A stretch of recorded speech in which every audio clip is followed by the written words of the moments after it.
To add music your kid can enjoy in the Kids app on Samsung Galaxy S24 Ultra, open Kids app. If you have add multiple profiles, select the record profile you like to add the music to. Tap more icon or three vertical dot icon at the top right.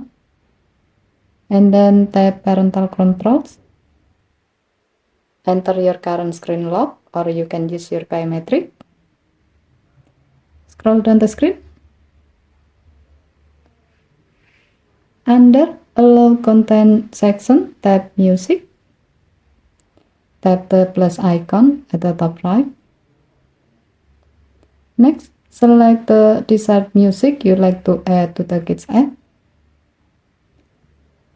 Tap Done button. As you can see, the selected music has been added to the Kids app. Tap the back key twice.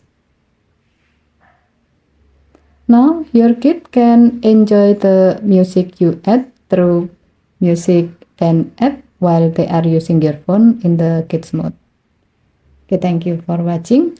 Please help to like and subscribe. Have a nice day.